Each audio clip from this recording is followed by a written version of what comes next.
नमस्कार, आप लाइव बिहार देख रहे हैं। मैं हूं राज मोहन तिवारी। लोकसभा चुनाव की समाप्ति के बाद बिहार में विधानसभा चुनाव की सुगबुगाहट देखने को मिल रही है, लेकिन इन सब के बीच में जेडीयू के नवनिर्वाचित सांसद देवेश चंद्र ठाकुर के एक बयान ने बिहार के पूरी सियासत को गरमा दिया है। दरअसल सीतामढ़ी लोकसभा क्षेत्र से जदयू ने इस बार सवर्ण समाज से आने वाले देवेश चंद्र ठाकुर को टिकट दिया था। उन्होंने आरजेडी के अर्जुन राय को लगभग 51,000 वोटों से इस बार के लोकसभा चुनाव में शिकस्त दे दी।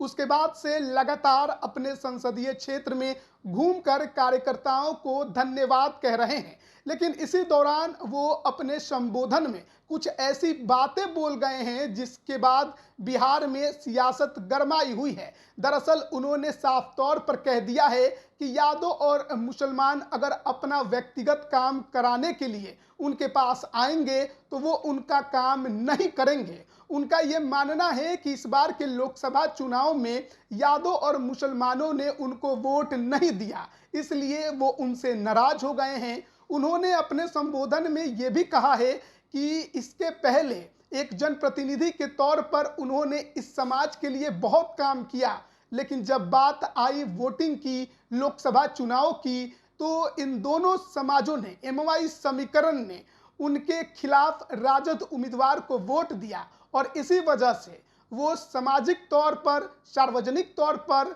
सामुदायिक तौर पर भले ही इनका काम कर दे, लेकिन इस समाज से अगर कोई अपना व्यक्तिगत काम कराने के लिए उनके पास पहुंचेगा तो वो हाथ जोड़ लेंगे। अब देवेश चंद्र ठाकुर के इस बयान को राजद ने मुद्दा बना लिया है।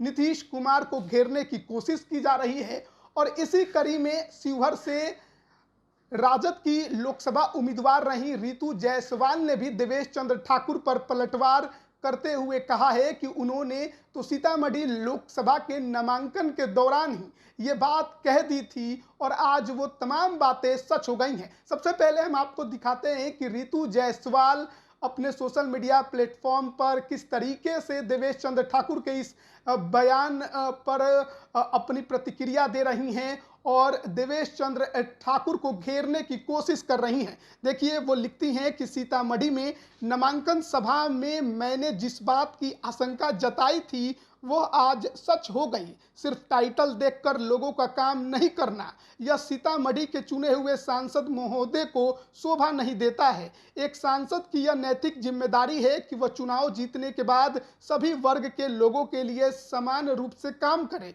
जाति या धर्म के आधार पर लोगों में भेदभाव करना न केवल भारत के संविधान का अपमान है, बल्कि उस शपथ का भी उल्लंघन है जिसमें बिना किसी भय या पक्षपात, अनुराग या द्वेष के सभी लोगों के लिए काम करने की कसम खाई जाती है। तो रितु जायसवाल ने देवेश चंद्र ठाकुर को शपथ की याद जरूर दिलाई है। हालांकि चुनाव जीतने के बाद अभी तक किसी भी सांसद का शपथ ग्रहण नहीं हुआ है। जब संसद का सत्र चलेगा तो उसमें वो शपथ ग्रहण करेंगे, लेकिन उसके पहले ही देवेश चंद्र ठाकुर ने एक ऐसा बयान दे दिया है जिसने बिहार की राजनीति में भूचाल ला दिया है। नीतीश कुमार जो बातें कहते हैं सबको साथ लेकर चलने की, सबके लिए काम करने की, उसके खिलाफ दिखाई देता है।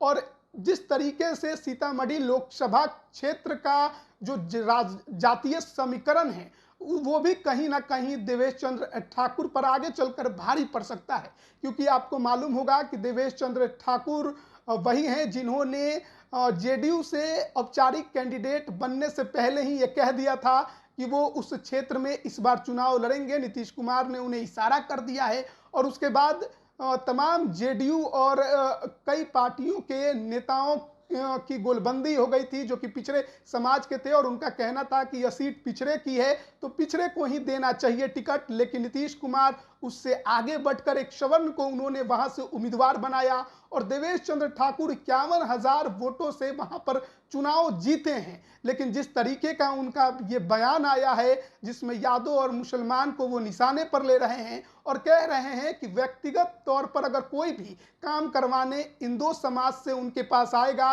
तो वो उनका काम नहीं करेंगे, हाथ जोड़ लेंगे।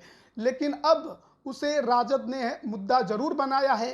नीतीश कुमार या जेडीयू जो पार्टी है उसकी तरफ से इस पर कोई प्रतिक्रिया फिलहाल नहीं आई है। देखना होगा कि बिहार की सियासत में देवेश चंद्र ठाकुर का ये बयान जेडीयू को कितना नुकसान पहुंचाता है।